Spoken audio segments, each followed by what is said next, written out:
практики конструкторских бюро, то есть у нас много конструкторских бюро, потому что они работают в программе, которые 3D моделировать, то есть это компас они умеют, AutoCAD, всякие разные фьюжены, ну, очень разных много программ, которые везде пользуются.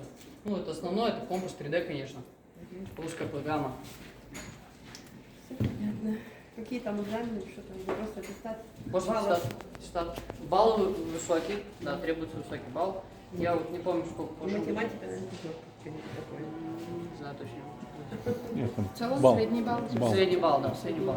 Не менее чем 4,5. Ну, ребята, да, пришли, вот которые учатся, у нас там 3 девочки даже есть, без 1,4 закончили, отличницы, то есть вот такие вот. Молодцы. Все свободны. Спасибо. Так, вот принтеры, то есть и сканеры, и все это, Это по металлу, я понимаю. нет. Чаще. Они что, стипендию? Получают в районе 1100.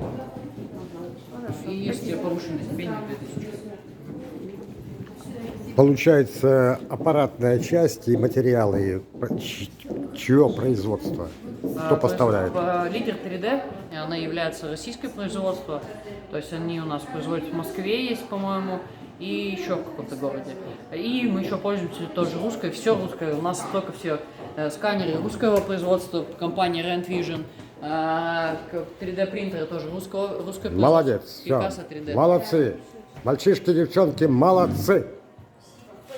И программы, стараемся пользоваться тоже программой русского производства. Молодцы.